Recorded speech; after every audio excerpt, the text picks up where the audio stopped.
कबहू न टलूं, न डरूं और सो जब जाए करूं, निश्चय कर अपनी जीत करो।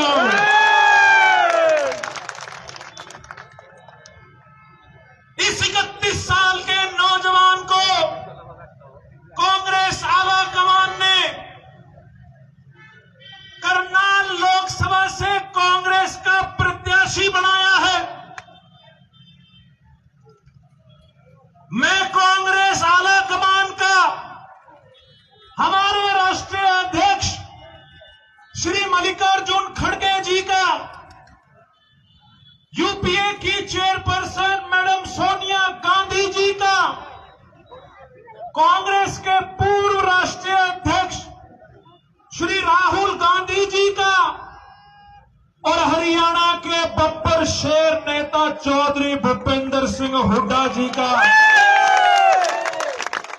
हमारे प्रदेश अध्यक्ष चौधरी उदय भान जी का और मेरे जैसे साधारण से परिवार के नौजवानों को हमेशा आगे बढ़ाने का जो व्यक्ति काम करता है, मेरे हर दिल अजीज नेता चौधरी भूपेंद्र सिंह हुड्डा जी का, दीपक बाबरिया जी का और समस्त कांग्रेस की लीडरशिप का मैं धन्यवाद करता हूं कि मेरे जैसे परिवार से जो नौजवान आता है, शायद सपने में भी ये बात नहीं सोचता कि इतनी छोटी सी उम्र में कांग्रेस पार्टी ने जिस प्रकार से मेरे पर विश्वास जताकर मेरे को करनाल के अंदर आपकी सेवा करने का जो मौका दिया है, ये बात मैं इसलिए कह रहा हूं क्योंकि मैं बताना चाहूंगा, मेरे घर में आज तक किसी ने एमसी का भी चुनाव नहीं लड़ रखा। मेरे घर से आज तक कोई पार्षद तक नहीं बना, कोई सरपंच तक नहीं बना, लेकिन पिछले 12 सालों से हरियाणा के नौजवानों की आवाज को इस मनोहर लाल खट्टर सरकार के सामने बुलंदी से उठता आया, तो पार्टी ने यह निर्णय लिया कि एक क्लर्क के बच्चे को, एक क्लर्क के लड़के को, एक अध्यापिका के लड़के को कांग्रेस पार्टी ने इतनी बड़ी जिम्मेवारी दी है। मैं सारी उम्र का कांग्रेस पार्टी का कर्जदार हूं। मैं सारी उम्र का कांग्रेस के प्रत्येक उस कार्यकर्ता का कर्जदार हूं जिन्होंने मेरे पर विश्वास जताकर आज ये मुझे जिम्मेवारी दी है। मीडिया के साथी, जब मैं यहां से आ रहा था तो हर साथी मेरे से बात करना चाह रहा है। आपके मन में कई सवाल हैं और मेरे मन में भी तूफान जैसे जवाब हैं। मेरे से कई पत्रकारों के फोन आए, सबने पूछा कि जी आपके सामने हरियाणा के पूर्व मुख्यमंत्री मनोहर लाल खट्टर जी चुनाव लड़ रहे हैं, आपको क्या लगता है कि जो व्यक्ति 9.5 साल प्रदेश का मुख्यमंत्री रहा, क्या आप उन्हें टक्कर दे पाएंगे? तो मैंने कहा कि ये जो आज टिकट मिली है, ये मेरी कोई पहली टक्कर नहीं है खट्टर साहब के साथ। पिछले 7.5 साल से मनोहर लाल खट्टर से 2-2 हाथ करता आया हूं। पंचकुला के कॉलेज के अंदर से जब बेरोजगारी को लेकर खट्टर साहब से सवाल पूछा तो 3 दिन जेल का रास्ता दिखाया। 4 राजनीतिक मुकदमे दर्ज हैं, लेकिन चट्टानों जैसे हौसले हैं। एक बात बताना चाहूंगा, ऊपर वाले की कृपा अपार है, ऊपर वाले का आशीर्वाद सदा मेरे सिर पर रहता है। मेरी माता जी इस दुनिया में नहीं है, उनका आशीर्वाद सदा मेरे सिर पर रहता है। 3 बार अपनी इस उम्र में, 31 साल की उम्र में 3 चुनाव लड़े हैं और ईश्वर ने हमेशा मेरी बाजू पकड़ी है। आज ये मेरा चौथा चुनाव है और क्योंकि मैं समाड़खा से अब यहां आ रहा हूं, लोगों में जो इस सरकार के प्रति गुस्सा है, लोगों में जो इस सरकार के प्रति विरोध है, वो आज जब इनके पास सीआईडी की रिपोर्ट जाएगी तो खट्टर साहब की पिंडी कांपेंगी, पिंडी।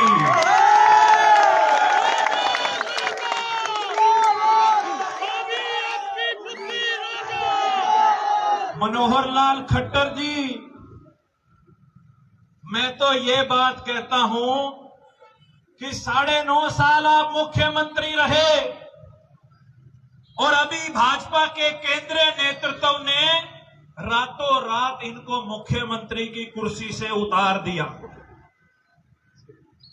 मैं तो ये कहता हूं कि एक फिल्म आई थी और सेटमैक्स पे अभी भी आती है, जिसमें अनिल कपूर एक दिन का मुख्यमंत्री बनता है। एक दिन का मुख्यमंत्री, उस फिल्म में देखो कितनी ताकत होती है मुख्यमंत्री के पास। और ये तो 9.5 साल रह गया। 9.5 साल में जो हरियाणा की जनता को खुश नहीं कर पाया तो अब ये भला क्या कर लेगा। और इस बात के ऊपर भारतीय जनता पार्टी के केंद्रीय नेतृत्व ने मोहर लगा दी। रातों रात बेइज्जत करके भाजपा के केंद्रीय नेतृत्व ने मनोहर लाल खट्टर जी को सीएम की कुर्सी से उतार दिया। एक सवाल मैं करनाल की जनता से पूछना चाहूंगा। जिस व्यक्ति के माथे पर भारतीय जनता पार्टी ने ही रिजेक्टेड की मोहर लगा दी हो, वो भला अब सांसद बन के हमारे बीच में क्या करेगा। मुझे नहीं लगता कि रिजेक्टेड आदमी को करनाल की जनता एक्सेप्ट करेगी। जिस लड़के को बीजेपी ने रिजेक्ट कर दिया, करनाल की जनता उस पर विश्वास नहीं कर पाएगी। जब राजा बनकर नहीं कर पाए प्रदेश का विकास, अब राज दरबारी बनाकर क्या ही रखे तुमसे आस। अब राज दरबारी बनाकर क्या ही रखे तुमसे आस। 2 दिन पहले मेरी टिकट डिक्लेयर हुई। रात को 11:30 बजे कांग्रेस पार्टी ने लिस्ट जारी करी और जो खट्टर साहब ये कह रहे थे ना कि कांग्रेस के प्रत्याशी मैदान में नहीं आए, मजा नहीं आ रहा। जो ये कह रहे थे कि कांग्रेस के प्रत्याशी मैदान में नहीं आए, मजा नहीं आ रहा। कांग्रेस के प्रत्याशी का खौफ देखो, आप लोगों की ताकत का खौफ देखो। मैं तो करनाल में आज आया हूं, मेरे आने से पहले ही मेरे पे गलत मुकदमे दर्ज कर दिए गए। जगह जगह विपक्ष के लोगों को, विपक्ष की आवाज को दबाने का ये लोग काम कर रहे हैं। मीडिया में ये बात चल रही है 2 दिन से कि दिव्यांशु बुद्धि राजा के ऊपर मुकदमा दर्ज है, वो भगोड़ा है। अरे ये थापी मार के कह रहे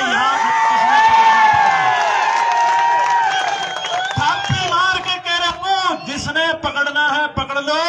और जिस ये गलत मुकदमे की बात कर रहे हैं, इनकी मंशा देखो। हरियाणा के बेरोजगारों की आवाज उठाई, मेरे पे 1 नहीं 5 राजनीतिक मुकदमे दर्ज है और 5 के 5 मुकदमे मनोहर लाल खट्टर जी ने दर्ज कराए हुए हैं। जिस मुकदमे की ये बात कर रहे हैं, अगर मैं भगोड़ा होता, ये खड़ा चौराहे के ऊपर, और कल डीसी एसपी को मैंने लेटर लिख के बकायदा कहा कि मैं दिल्ली से करनाल आ रहा हूं, ये झूठे प्रोपेगेंडा फैलाते हैं, बदनाम करने की कोशिश करते हैं, छवि खराब करने की कोशिश करते हैं। और जो मुकदमा भी इन्होंने दर्ज कर रखा है, उसकी कानूनी लड़ाई भी मैं लड़ रहा हूं। वो मुकदमा गलत है। जिस एफआईआर का ये जिक्र कर रहे हैं, यहां कई वकील साथी भी खड़े होंगे। ये मैं पब्लिकली यहां से कहता हूं कि जस्टिस मोंगा की जजमेंट है। हाई कोर्ट के जज ने ये कहा हुआ है कि जिस धारा के अंदर मेरे पे एफआईआर दर्ज है, वो धारा के अंदर कभी एफआईआर दर्ज नहीं हो सकती। और मुझे तो पता भी नहीं कि मेरे पे इतने दिन पहले एक एफआईआर दर्ज कर दी। जब मेरी टिकट डिक्लेयर हुई तो सुबह 6:30 बजे किसी का व्हाट्सएप पे फोन आता है कि दिव्यांशु जी, आपके ऊपर फलाने फलाने केस में एफआईआर दर्ज है। मैंने उसी दिन हाई कोर्ट के अंदर जाके उस एफआईआर के खिलाफ क्वेश्चन डाली और उसकी तारीख लगी हुई है। मैं ये बात इसलिए सबके सामने भरी पंचायत में कह रहा हूं कि लड़ाई एक मुख्यमंत्री से नहीं, दो मुख्यमंत्रियों से लड़ाई है। एक कांग्रेस का कार्यकर्ता मजबूती से सर उठाकर, आंखों में आंखें डालकर भाजपा के एक कार्यकर्ता की बात का मुंह तोड़ जवाब देने का काम करना। जो ये कहे कि कांग्रेस का प्रत्याशी भगोड़ा है, उनसे पूछना कि हरियाणा में असली भगोड़ा तो मनोहर लाल खट्टर है। जो पिछले 8 सालों से हम जो सवाल पूछ रहे हैं, उनका जवाब देने की बजाय भागता फिर रहे हैं। मैं तो मीडिया के माध्यम से भी मैं ये चैलेंज करता हूं प्रदेश के मुख्यमंत्री को, प्रदेश के पूर्व मुख्यमंत्री को। 9.5 साल आपकी सरकार इस प्रदेश के अंदर रही। मैं चैलेंज करता हूं, दिन आपका, समय आपका, जगह आपकी, 9.5 साल में आपकी क्या उपलब्धियां आप लेके आओ और 9.5 साल का कच्चा चिट्ठा मैं लेके आऊंगा।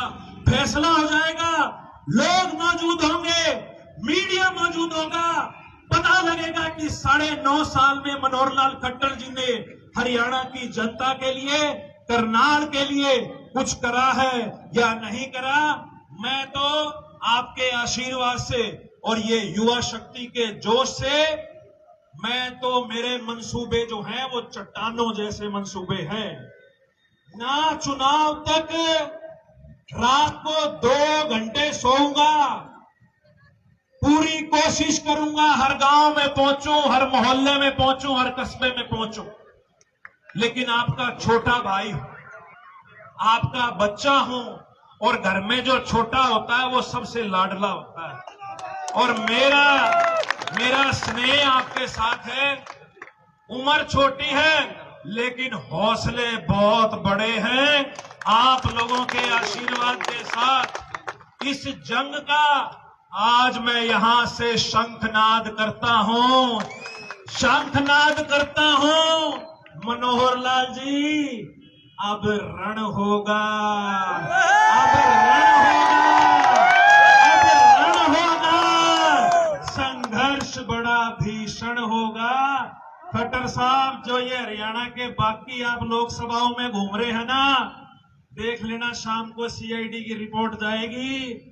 बिच चाचा जी, छोटे बाकी और संभालो करना। मैं आपको विश्वास दिलाता हूं, जो पार्टी ने और आपने मुझ पर ये विश्वास, जो ये आपने जताया है, जो आपने ये जिम्मेवारी मुझे दी है, पूरी भरपूर कोशिश करूंगा कि चुनाव के दौरान आपके बीच में रहूं और प्रत्येक कार्यकर्ता का पेटा भरने का काम करूं, प्रत्येक कार्यकर्ता के मुताबिक प्रोग्राम बनवाने का काम करूं। एक बात और, आज मुझे टिकट मिली है। मैं जब यूनिवर्सिटी में था तो मैं ऐसे ही खड़ा होता था पिछली पंक्ति में, और ये नहीं कि जाते ही सीधा प्रधान बन गए। रात को 2-2 बजे अपने हाथ से पोस्टर लगा रखे हैं, पोस्टर तो नीचे से रगड़ाई खाकर आज यहां तक पहुंचे हैं। मेरे जैसे कार्यकर्ता को टिकट मिली है, ये कोटा किसी का नहीं, ये कार्यकर्ता का कोटा है। कांग्रेस के एक आम कार्यकर्ता को टिकट मिली है और मैं सर झुकाकर, हाथ जोड़कर मैं ये आपसे विनती करता हूं कि अगले 20 दिन 25 दिन आप लोगों ने इस चुनाव को अपना चुनाव समझ के, एक एक कार्यकर्ता जब तक अपना चुनाव नहीं समझेगा तब तक खट्टर साहब की छुट्टी नहीं हो पाएगी। और बीजेपी ने तो इन्हें मुख्यमंत्री के पद से हटाया है। मैं तो, क्योंकि मेरे से उम्र में बड़े हैं, मैं सम्मान करता हूं, मैं तो इन्हें बाइज्जत रिटायर करके करनाल से भेजने का काम करूंगा। और हरियाणा के अंदर आज सबसे बड़ी समस्या, और हमारे करनाल लोकसभा में एक ये ट्रेंड शुरू हो गया है विदेशों में जाने का। आज हरियाणा के नौजवान हरियाणा छोड़ छोड़कर विदेशों के अंदर डंकी मार रहे हैं, लेकिन सरकार का इसके ऊपर कोई ध्यान नहीं। आपके आशीर्वाद और स्नेह से ये भरोसा दिलवाता हूं कि खट्टर साहब की करनाल से डंकी मरवाने का काम करूंगा। आप सबने यहां पहुंचकर मेरे हौसले को 7वें आसमान पर पहुंचाने का काम किया। मातृशक्ति ने इतनी भारी संख्या में पहुंचकर, क्योंकि पीछे से आ रहे थे, समय काफी लग गया। आप सभी बुजुर्ग, मेरे नौजवान साथी, मेरी माताएं, बहनें और खास तौर पे पत्रकार बंधु साथी जिन्होंने लंबा इंतजार किया, आपका छोटा भाई हूं। जिस प्रकार से घर के अंदर छोटे के साथ स्नेह करते हो, वैसे ही मेरे साथ स्नेह रखना। मेरे से कोई गलती हुई हो तो मैं माफी चाहता हूं। और आम आदमी पार्टी के भी हमारे कार्यकर्ता साथी आए हुए हैं। मैं अपनी बात को यही पूर्ण विराम देता हूं और आपसे ये हाथ जोड़ के, ये आपका बच्चा, ये आपका छोटा भाई आपसे विनती करता है, चुनाव के अंदर समय कम है, चुनाव के अंदर समय कम है, लेकिन अगर एक एक व्यक्ति अपने बूथ पर मजबूती से खड़ा होगा तो खट्टर साहब पूरे हरियाणा के अंदर सबसे हैरानजनक नतीजे करनाल लोकसभा के होंगे। और जो ये बार बार मशीनों की बात कहते हैं ना, ईवीएम में ये है, ईवीएम में वो है, भाई अगली पिछली तो पता नहीं। पूरे हरियाणा के नौजवान करनाल कूच करने के लिए निकल चुके हैं। ईवीएम के हाथ लगाने तो दूर, फूट भी नहीं मारने दूंगा ईवीएम। मैं आपसे वादा करता हूं, आप सबने इतना इंतजार किया, मेरे को इतना स्नेह दिया, मेरा प्यार दिया। मैं एक एक व्यक्ति जो यहां पहुंचा है, मेरे को आपने आज सारी उम्र के लिए कर्जदार बना दिया। ईश्वर ने ताकत दी तो पूरी कोशिश करूंगा कि जो आपने एहसान मेरे ऊपर चढ़ाया है उसको मैं चुकाने का काम करूंगा। जय हिंद, जय कांग्रेस, धन्यवाद। तो देख रहे थे यहाँ पर दिव्यांशु बुद्धि राजा। कांग्रेस के नेता वीडियो को शेयर जरूर करते रहे। देख सकते हैं लोगों का कितना जमघट यहाँ पर आप तस्वीरों में देख सकते हैं। सभी से अपील करना चाहूंगा कि वीडियो को शेयर करें, ज्यादा से ज्यादा शेयर करें, ताकि ज्यादा से ज्यादा लोगों तक यह खबर या जानकारी जो है पहुंच सके। धन्यवाद।